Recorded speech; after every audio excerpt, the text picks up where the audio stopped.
Hi everyone, it's QuickyBaby and welcome back to World of Tanks, and specifically welcome back to my playing series where I play live for YouTube without the benefit of cherry picking games. Today I'm going to be playing my favorite tanks of the Soviet Union. So I've got to pick one at tier 7. There's so many to choose from, so many classics here, but if there's one that just stands out to me, I think it's got to be the KV-3. Why does the KV-3 stand out to me? Well, the KV-3 is an old school tank inside the game. The KV-3 used to be tier 6, I believe, and apparently I don't have one of my favorite tanks actually having crew skills. That's rather useful. But we're going to take Brothers Repairs. Going to take Brothers Repairs there. On the drive, I would love to take Engineering, but I've got to take Repairs on this tank as well. For the Radio Operator, a little bit more space here. We're definitely going to take Situational Awareness, although maybe I'll come back to regret that if we don't have Firefighting. So let's talk a little bit about the KV-3 and its history inside the game. So I believe when this vehicle was first introduced, it was a tier 6. Maybe it was always a tier 6. It's kind of got me scratching my head to think about what the original Soviet nation probably looked like. I think it went KV-1, and then I think it went KV-3, and then I think it went IS, IS-3, and then it went IS-4, and then it went IS-7. And I think then KV-3 ended up being moved up a branch. I believe that's the way it went. Or maybe I'm actually forgetting that the KV-1S used to be the tier 6 from the KV-1, and then the KV-3 was kind of like added as a replacement. You know what? If the KV-1S was still in the game in the form that it was, that would be my favorite, and I'm pretty sure that everyone would be playing that tank. The KV-1S back in the day at tier 6 was pretty much like the tank that you're seeing me play now, but just down at tier 6. 8 degrees of gun depression, 390 alpha damage, fast enough to be able to get around the battlefield, good enough armor to be able to ricochet the occasional vehicle here and there. The KV-1S, probably one of the most broken tanks of all time. I don't know why, but I do feel that whether the KV-3 was first introduced, it was tier 6, and I think it led on towards the IS-4 when that was at tier 10. With the KV-4 being at tier 8 as well. Somebody please help my aging brain in the comments down below. But do you know what? It's kind of funny because I always get gaslighted on Twitch when I talk about these things, because usually my instincts are right, and then somebody will like, no, actually, QB, it was always like this, and I'm like, nah, and then I have to go forth like screenshots from 12 years ago or something in the original tech trees to take a look at what it is. Look, I digress. It's kind of irrelevant of what the KV-3 was like. It's more relevant now of what it is like, and that is just this big meatball that just gets around. Wargaming massively buffed the turret armor on this vehicle as well, fairly recently in the last couple of years, I believe. God, you know you've been playing a game for a long time when you call fairly recently the last couple of years, right? We're in it for the long haul at this point. And, yeah, so now it actually has some turret armor that's worth something. Combine that with 7 degrees of gun depression and pretty good damage per minute, and this thing just seems to clap, it really does. But there's also a few scary tanks like the Contradictious on the enemy team that is definitely going to clap me. And there we go, you just hit really hard in this tank as a tier 7. And as long as you're a little bit sneaky, get a good bit of side scraping going, you really don't leave your enemies that much of an opportunity to have the best of time. I guess the real struggle for this tank is the accuracy is horrible, the aim time is horrible, and I don't believe it can use vert stabs. It's only kind of like the... Ooh, can I get his side? Oh, a bit worried. You can't really mess around with a Contradictious, can you? They could just instantly power snap you for most of your hit points. Yeah, this thing can't use vert stabs, otherwise I probably would, but it just doesn't seem right using a gun lane drive or a rotation device over something like a durability or a turbo in this case. On this map, I probably should have taken a durability here, honestly. That Contradictious, like, what am I meant to do? Oh, hello. Oh, that's lucky. Good old KV-3. See, it's going to be nice to me because I picked it as one of my favorites, right? I have to admit, there aren't really any standout tier 7 Soviet tanks when I think about it. Kind of a little bit intimidated. He's driving around in the double. I can't pen his lower plate. That's ridiculous. He's got a 20-second reload now. Wow, this Contradictious is playing as if his tank is OP. And it might as well be, but not so OP that he can play like that, that's for sure. All right, well... Looks like all you need is money in World of Tanks. You don't need sense to be able to play tier 8 tanks these days. To be fair, that was always the case, right? You could always get something like a KV-5 back in the day, or get yourself a Lerva. It was the the typical potato tank in a way. Not hating on lever drivers or so on and so forth, but yeah, potato tanks with potato players. Oh, T69 clapping me. It's okay. I'm not going to repair that, and might as well get the cooldown going. That VK looks scary. Would love to shoot the Caliban again. Is it worth the risk? I think it is. I think it is. That VK's got the 105mm. That's really bad for me because my repair crew isn't great, and it might mean that I lose my tracks the whole time. I guess I got to try and angle in here and hope that the Caliban doesn't make fun of me. And trust me, Calibans do love making fun of little tier 7s, that's for sure. Okay, the VK has a problem of 2 German TDs coming up behind him. Can't quite see this Caliban right now. Who did he engage? Oh, it's close. It's terrifying. The Caliban might be about to ban me to the garage. What's this T69 doing there? No! Oh, that T69's got... What's up with this? Why is all the top tier tanks firing gold at me? Oh yeah, well, that's World of Tanks for you. Looks like he's dry now, though. Not that it makes too much of a difference. Okay, my hit points have disappeared, melted into oblivion by the filthy premium rounds that have been fired at me. But you know what? It's Christmas. This is what's going to happen at Christmas. Everybody's going to be firing gold left, right, and center. Oh, when I'm not in a top tier matchup, I should probably be joining them, right? Where should I get that guy? That looks nice. Not quite mine. It's not a bad game, though. 1,952 damage to go on the KV3 in a top tier matchup like this. We've been pretty frugal free to play right now, even though I'm on my main account. Probably would have hit an extra shell if I'd... Yes! Good. Alright, this is one for all the free to play players out there, you know? You can still be playing KV3 in a mediocre matchup and not spam gold. And this gun, it just works. I don't know, it's magic. It's just Soviet bias, right? Soviet bias in a tank like this. It really is. Oh, hello. Talk about Soviet bias. Nah, I won't get that guy. I won't get that goon. Shall I aim at him? Shall I aim at the Patriot? This Ferdinand's on a magical mystical tour, isn't he? Unpainted guy having a lot of fun playing World of Tanks. Having a good time, like everyone is with Holiday Ops, right? I'm kind of broadside on here, but I'm hoping that it gives me time to fall back. The T69 turret is actually pretty brutal these days, but his cheeks aren't that good. So I'm hoping that we can get his cheeks, but I'm really worried that that Patriot's just going to see that I'm sitting out in the open and come and spank me. Can I get him in the side of the turret there? I got a pixel. If I had intuition, I'd probably reload an HE shell here for the T69, but it doesn't look like it's going to matter. Doesn't look like it's going to matter, old sport. So, just a solid start for the playing series. 1 kill, 2,300 damage, and not the best matchup. And it was an eco round. Oh, hello. Oh, nearly got 2 kills, but of course, the other Soviet heavy tank, the IS, does well. Alpha damage, it's just so good inside World of Tanks, right? As long as you've got some hit points, you've got a little bit of armor, and you've got some alpha damage, you're in it to win it, bruv. In it to win it, bruv. And that's why the KV3 is just such a classic inside World of Tanks, and really is still a powerhouse in the game. Whoa, hello! Second mark of excellence. That's nice. That's a nice thing to see. Yeah, good result. Made a good amount of profit. Excluding a mission. Only spent 11,000 on ammunition. Just a GG to start things off with. So now, what am I going to pick at tier 8? I feel like at tier 8, my favorites are probably going to be either the KV4, because it's kind of more of the same. Great side scraping and a really good gun and really good gold rounds on this tank. The IS-3 is an absolute... I didn't mean to click that. Leave me, dog. The IS-3 is just an absolute classic. I think it's one of the most beautiful tanks inside the game in some weird way as well. The Object 416 is really, really funky, very sneaky tank with good gold. And I have fond memories of playing the ISU 152 back in the day, absolutely clubbing players when that thing used to have the BL-10 gun with 286mm of pen. But I think if I had to pick one, it would probably be the KV5. But I have to admit, this tank has kind of been tarnished recently, and that's because Wargaming decided to remove the speed governors.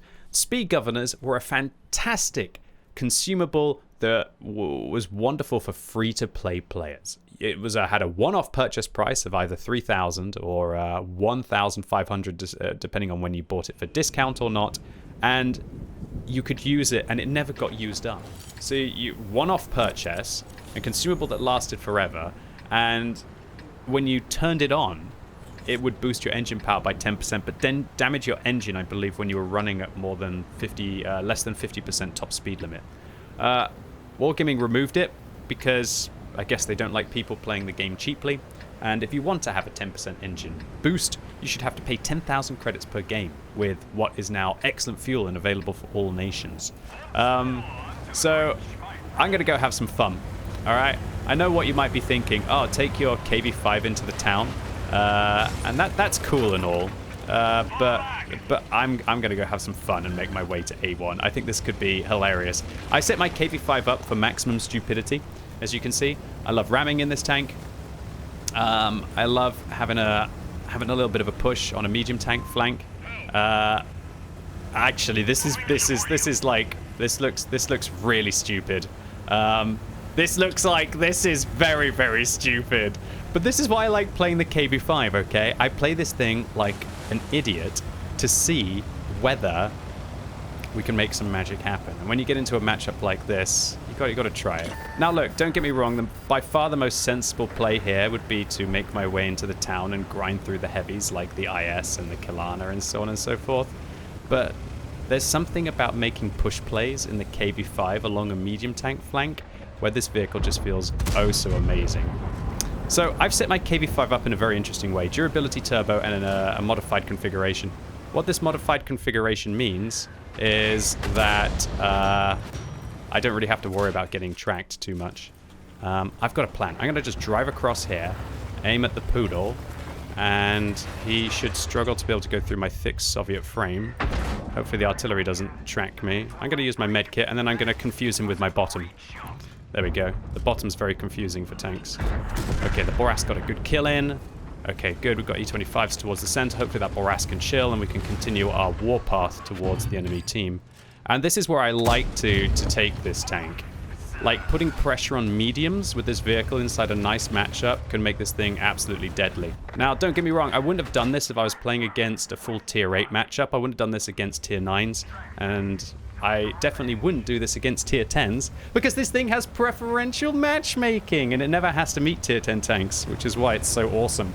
So, I feel like one of the reasons why I ended up getting a reasonably good win ratio. I think the KV-5 actually holds my record for longest win streak in World of Tanks, which I think was like over 20 games in a KV-5 in a row. I just couldn't seem to lose. And that's because the preferential matchmaking allows you to not have to deal with those tier 10 games where sometimes it doesn't matter about your impact in the battle. And also, he says, do you know what's really interesting is none of the enemy's top tier tanks have been spotted. Where is the indication? I'm so confused as to what's going on. Was I out of radio range with my team? That's so weird. Dude, am I having a moment here? Looks like they're all spotted now, but these are all ones that I've clearly spotted myself over here. Did my team manage to lose a load of tanks without actually spotting anything on the other flank? Maybe. Anyway, I'm going to fire some gold here at the AT7 because this thing's just such a beast and I need to get out of the game as quickly as I can. And we're just going to continue to be the little KV-5 that could. We've got this huge armor, and if I can try and keep my light tanks in it here, it should be quite good. E25 running away. He's scurrying away like a little cockroach behind that gun line. Take that. I'm the exterminator. KV-5 has come for your base. Shall I keep pushing? Oh man, this is pretty crazy if I keep pushing here. There's an 88 here as well. He should really struggle, but I've got to watch out for the artillery right now. Try and hit that guy's weak point again. And you can see he's looking. He's loading gold, which is the right play here. Even if he tracks me right now, he's going to very much struggle, though. I'm going to med that. Hopefully the next artillery won't hit me. And you can see he's trying to just shoot my tracks right now. I'm just going to keep going on this guy. I don't want to get tracked here, though. I don't want him to also start shooting my weak point, because that's where he could get me. Oh, the Boraska's come back and is firing gold from the center of the map. Good. I bounced the second shell. Kilana's coming back as well. I'm forcing the enemy team to retreat. Getting my team forwards. Getting a bit of damage in. And this is the kind of like the chaos that I like to create. The only problem is that Borask. Their Borask is there. Borask is there. The only problem with this is that Borask and the Kilana will now have me in the side, which I've got to watch out for. Where's this E25 going? Can't quite get him behind the The silo there. It's not a word that you have to say every day unless you're a farmer. A silo. I guess it reminds me of Command & Conquer back in the day. Did I get him? Did I not get him? That's the question. Okay, I kind of want to go up, but I can't afford to feed that little Boras goblin. And now the problem is that it looks like I've allowed my heavy tanks, allowed the enemy heavy tanks to push through here. There's the 88. There's the Borask. Oh, he stopped. Oh, what an awful shot by me. Could be game losing. Literally could be game losing. Okay, that Borask is going to try and sneak up behind me now. Oh, the Kalana's kicking my ass as well. Oh, no. Oh, no! Okay, okay. I think it's time for KV5 to fall back and lick its wounds as the Kalana got it good. So I couldn't really manage to push through there because they did have a lot of sneaky tanks that just fell back, so well played to them. But there's still a chance. There's still a chance. I reckon that Borask will come after me, but unfortunately the Borask is a sneaky tank. I wish I'd hit him earlier. If I did, I could have killed him with an HE shell. The Kalana's chasing me in a horrible fashion.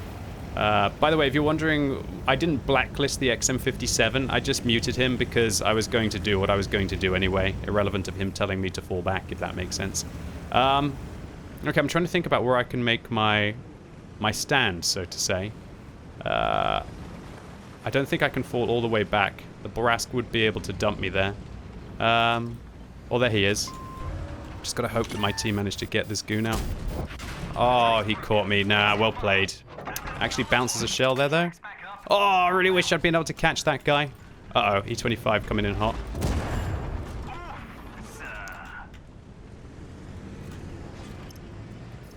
Oh, I can't quite traverse the tank quick enough. I can. Please be a goon. Please be a goon. Oh, I got tracked from the side! No! One more goon shell. Yes! No, the Kalana! No! Ah!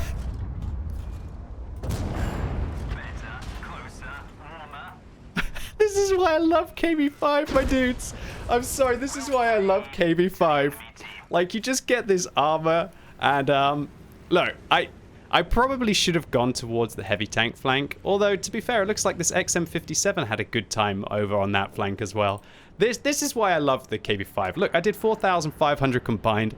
And if I'd had just like maybe one more medium tank to support me on that flank, I really think it would have worked out. Just 3,000 blocked, 4,500 combined here. Might have missed one shot against the Boras that came back to haunt me, but all in all, just a fun, fabulous game. And here's the thing. You can't take World of Tanks so seriously. Really don't. Just sometimes blow off a little bit of steam, do something a little bit stupid, put a stupid build on a vehicle, and have some fun with it. If you sit there all day, every day, just playing World of Tanks, ultra try-hard, ultra serious, then it can get a little bit dry. All right, so I'm trying to think about what my favorite tier 9 is right now for the USSR. I'd say it's either the Object 704, which is an absolute classic, the completely OP Object 752, which is packing the best win ratio difference of any of the tier 9 premiums, I believe. For now, we'll have to see how the Toro and the DZT-159 perform. But I honestly think the vehicle that just screams to my heart is the T-54. And it pains me that this is, in theory, the second worst tier 9 in the game. What is this? All right, I'm gonna go show them that they're all wrong. The T-54 is an absolute classic of World of Tanks. This vehicle was the original top tier Soviet medium tank, because there were no tier 10s. And I think in the very, very, very early days of the game, Wargaming's engine was very dodgy. And I believe the hitboxes actually lagged behind where the visual interpretation of the tank was. And so what happened with the T-54 is you could just drive it around like some crazy goon, and because the hitbox was behind, people would think that they were shooting the side, but quite often they were catching the front of the armor, and people would literally just drive. I've got memories of platoons of T-54s on Malinovka just going, let's go in. And they would cross the field on Malinovka and just end up just trolling, basically, just absolutely trolling. Although, This is going to maybe be an absolute heartbreak in this game, because do you notice what's on the enemy team? It's 2 DZ T159s, but luckily they've only got level 1, which means maybe they don't know how to play those tanks yet. This could literally be 2010 versus 2024 with regards to tech tree versus new premium medium tank. Man, that DZT, it's going to absolutely crush me. Unless I use my DPM. I do have a DPM advantage. There's one DZT. That means there can't be 2 that are coming into the dip with me, so that's great. I really hope the Centurion doesn't go high here and then leave me dry. Okay, so T-54, why is it so good? Rate of fire, gun depression, and importantly gold rounds as well. The gold rounds on this tank are absolutely savage. Okay, I've got 1 Kilana here. I've got to try and track this guy twice, and hopefully he can't catch me here. There's 1 shot.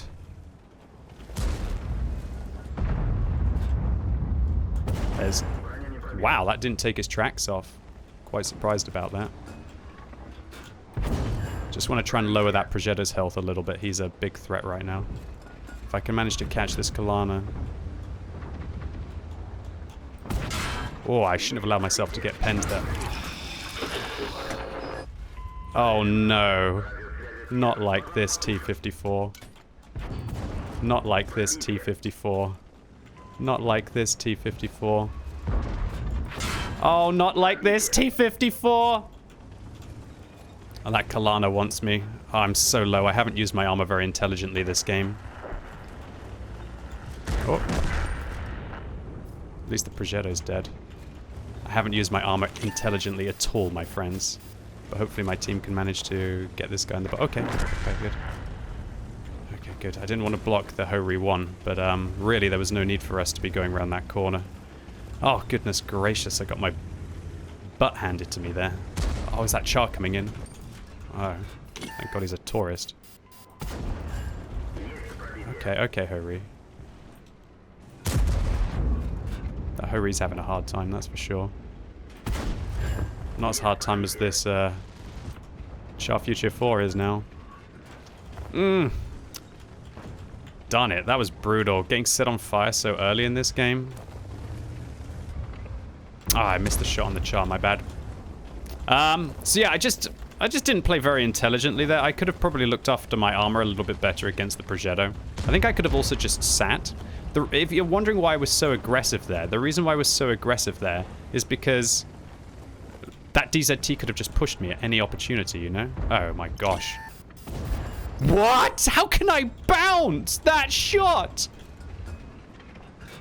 Oh my lord, those tanks, dude. For real though. Okay, T-54, just in it to win it. We've been a 1-shot from the beginning of the game.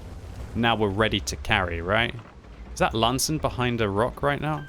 I'm just really worried about people attacking from behind on this map. So that's why I was aggressive there, is because if the DZT pushed me and I look weak, he'll just come in and then that's it. It's GG for me. Whereas if I act strong by actually fighting and taking chunks out of my opponents, then I can avoid getting all in from behind. So sometimes the only way to avoid death is actually to be more aggressive in the situation. A little bit worried that those STRVs will come after me. I guess I'm gonna look for this Lanson now. There he is. Delicious.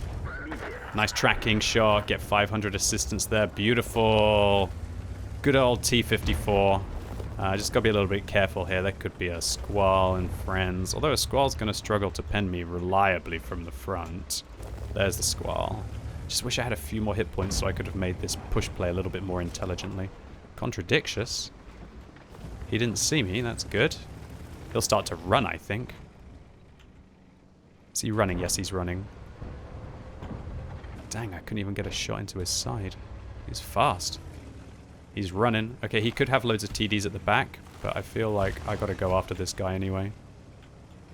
He could have TDs on my right. Wow, that thing's huge, isn't it? You don't realize how big the Contradictious is.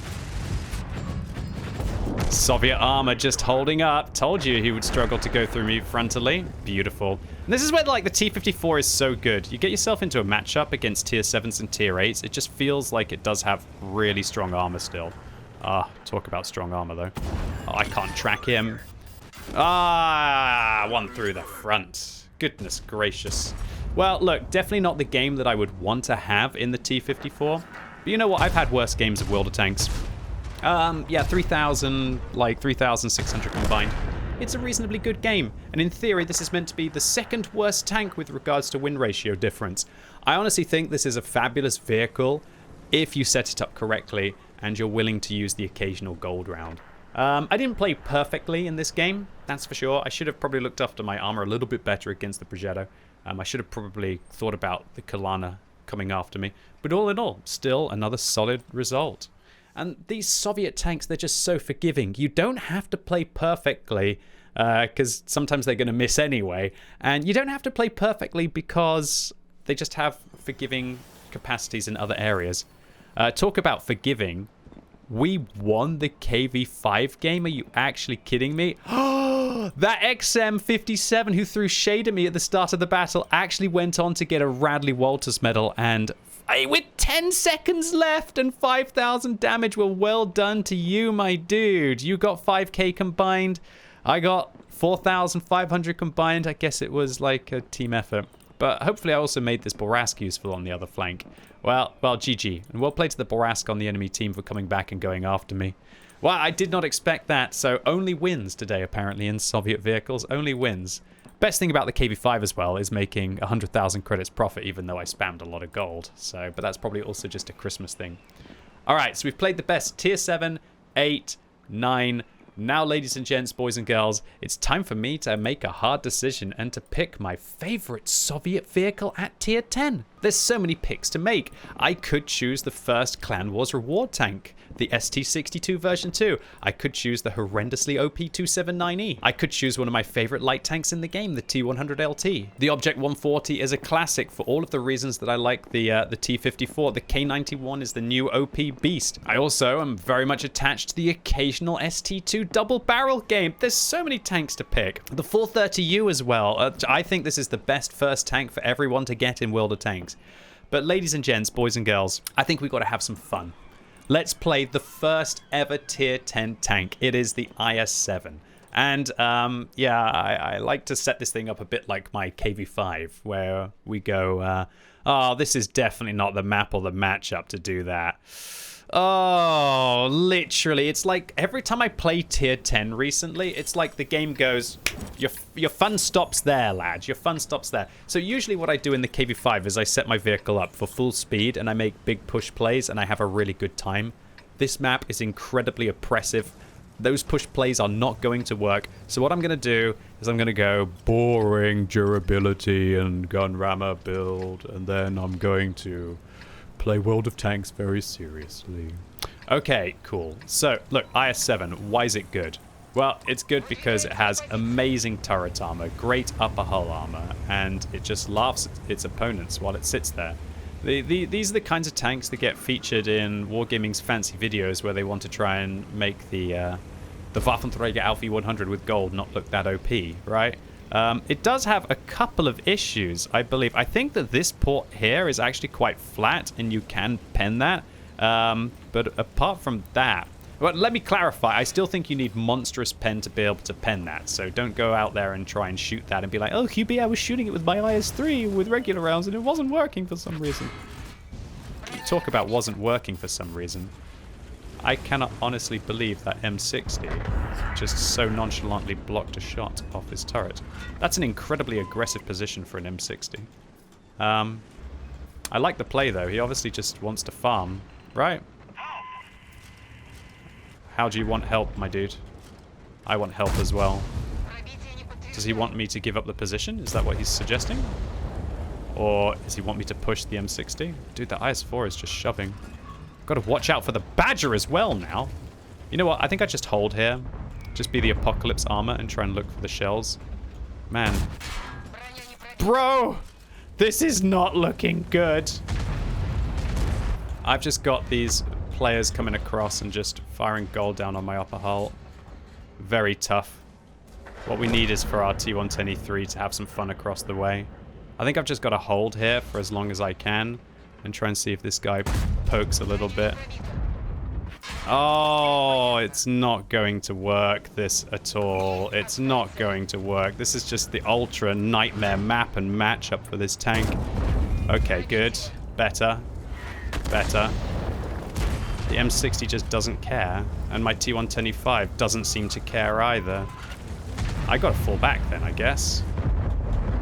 Gotta try and fall back from this alleyway. Oh my god, this T110E5 is one of the most annoying things I have ever seen.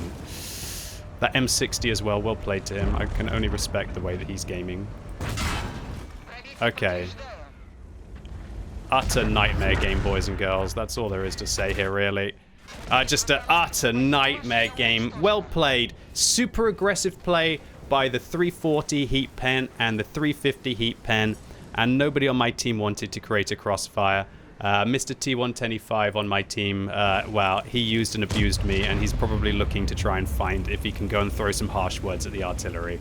Oh, just disgusting. You know what? I gotta give it another go. So well played to the enemy team there. M60, aggressive right from the beginning. Good job. IS-4 again, aggressive right from the beginning. Good job. We just got rolled over. Me and that T110E5, we just didn't hold that alleyway very well. And if there's one thing I feel about that last game, see what I did? I took a tank that's meant to be fun, and then I basically just took all of the fun out of it by going and, oh, I'm gonna go into the town and play properly in this horrible map and matchup. Do you know what I wish I'd done? I wish I'd just been aggressive and just had a giggle anyway, because at least if I was aggressive and I had a giggle, then I feel like I'm going to win even if I lose, at least figuratively, right? So let's do that right here. So in this situation on Abbey, I guess I could go and just hold down against the Type 4 heavies. Nah, let's go. We're going to shove east. I'm going to show you why this thing is so outrageous with the spell liner, the grousers, and the turbo on this tank. And the spell liner means that I can drop the fuel. Sorry, I can drop the medkit to use fuel instead. It also means that I can ram and not really have to worry about taking any... Well, I will have to still take some ramming damage against the ultra heavy tanks. But yeah, we'll pretty much ram everything with that spell liner build. But the spell liner's not really to reduce the ramming damage. It's more to make it so that our crew don't get injured. A lot of people don't realize that that is how a spell liner works. It reduces the chance for your crew to be injured by like 50, or in this case 60%, I believe, because it's inside a slot. Okay, we've got a batch out above. That's immensely alarming. If he gets above me, he'll be able to shoot me in the backside repeatedly, which I do not want. But on the other hand, let's have some fun here. That's what we're about here. Okay, all right, Mr. Gonkovic, we'll see how well you do here. The answer is hopefully not very well, especially if I push you in front of all of my friends. You're going to try and use them like a roadblock, are you? You're going to try and use them like a roadblock, are you, Mr. Gonkovic? Oh, you bounced a gold round off me. Why's my team not shooting him? Oh, no. Batchat's got my bottom. Twice got my bottom. Hold on. Hold on. What just happened there? Did I just see a ghost? Oh, okay, I think the Batchat's out of ammo now. I would like to know how the EBR just teleported away. Dude, am I actually going crazy today? Or was there an EBR 50 meters away from me that just disappeared? Did I have dead viewports or something? I am literally flabbergasted as to how that happened. Absolutely flabbergasted. Blimmin' Batchat's got me on the outside. I got to swing on the inside. Well, yeah, Batchat ruined my fun. GG to the Batchat. He's trying to look for me here down that alleyway. But, dude, I just don't even understand. I'm going to have to try and... I will watch that back in the post-editing and try and figure out how in hell's name that happened. And unfortunately, while I got a ram on the Gonkovica, it hasn't proven to be a very good game for me so far. At least we hit that guy there. Good stuff. Good stuff. All right, so we've won our flank, but does it mean we win the game? That's the real question, isn't it? Will he pop round the corner for me or not? STB1's going to look for an angle. We should have him in the turret as he crosses here. He might not cross. He might just sit there. It's probably the most sensible thing for him to do. I seriously think that EBR was just in front of me and it just disappeared like a ghost. That actually confused my brain so bad. I think there's been some very interesting things happening in World of Tanks right now. I've heard lots of talks of disconnects here and there, and hopefully one of Wargaming's patches hasn't broken the game today, as I'm going to be streaming all day. going to try and have a go at me? I can't go around this corner or else the artillery is going to get me. Why did that bat chat have to get me? Oh, here we go. Can't use a medkit. Doesn't matter. Artie tried to get me around the corner. The Artie's there. SPG's right there in that little nook. There he is. Almost exactly where I was pinging him. Oh, you like to shoot me, do you? I like to shoot you. Wow, that Object 268 version 5, that was a shot to the heavens. Okay then, so we had a bit of an interesting start with the bat chat catching my bottom many times. But you know what, actually this is turning into at least an acceptable game. It's not the game that I wanted, but we got the ball rolling forwards. We've got the Gonkovica out, who was an aggressive player, spanking gold right from the get-go. But that's World of Tanks these days. DZT probably going to come around the corner. He's got such an amazing turret. I can't really handle that turret. I can handle his hull. Doesn't look like he wants to drop back there, though. So they've got the middle of the map. We don't. You know, I can use my speed. That's one of the things about the IS-7 that you need to consider, is that don't just sit there. When you drive this fast with a Spal liner and grousers and a turbo, you can get forwards, be aggressive, be cheeky, catch the angles. Dude, I'm so Dude, I've got close... Why have I got close quarters combat on? Why have... I'm sorry, but what is this? Why have I got close quarters combat, but I can't see the EBR? I'm not going crazy. He is a ghost. What's going on? How... Am I too stupid? Guys, my close quarters is on here. Is the EBR a ghost? This is... Did I really just find a mega bug here in World of Tanks? Or am I just thick? Is he like in the water or something? Is he in this bush but he's not in this bush? But no... If my close quarters combat is on, that means he has to be within 50 meters of me.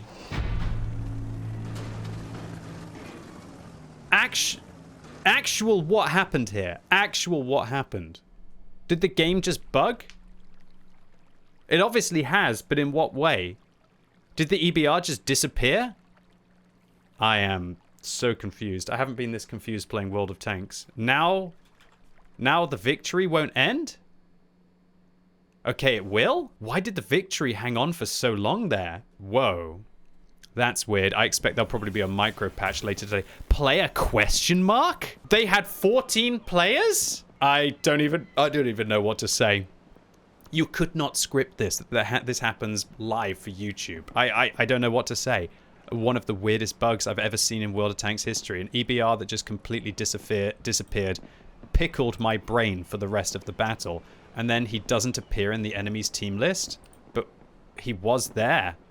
And I got assistance in destroying him. I don't even know what to say. You sound off. Let me know in the comments down below what happened. Did the EBR just literally turn into a phantom and haunted QuickyBaby's performance here? Anyway, that was 80% wins. Shame about the 2 IS-7 games being a little bit underwhelming today, but that's just the way it goes. Well played to the enemy team for doing well on Ghost Town, and well played to Wargaming for literally seeing something that I haven't seen in 14 years of playing World of Tanks.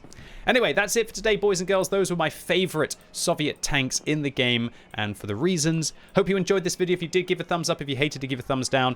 And let me know in the comments down below what you think happened in that bug. Okay, it was so weird. We got to see this again. So there's an EBR spotted. Okay, with a Gonkovica. The EBR is there. Hold on, I'll just use my free cam as well so we can focus on what's going on with the EBR. The EBR's moving backwards and forwards. Okay, he's hiding behind a wreck, sure. Somebody shoots him. The guy takes... What? So it looks like he must have just DC'd, and then he confused the living daylights out of me because he just disappeared here. I go, what the hell just happened? And it looks like him disappearing still triggers my close quarters combat. Just World of Tanks.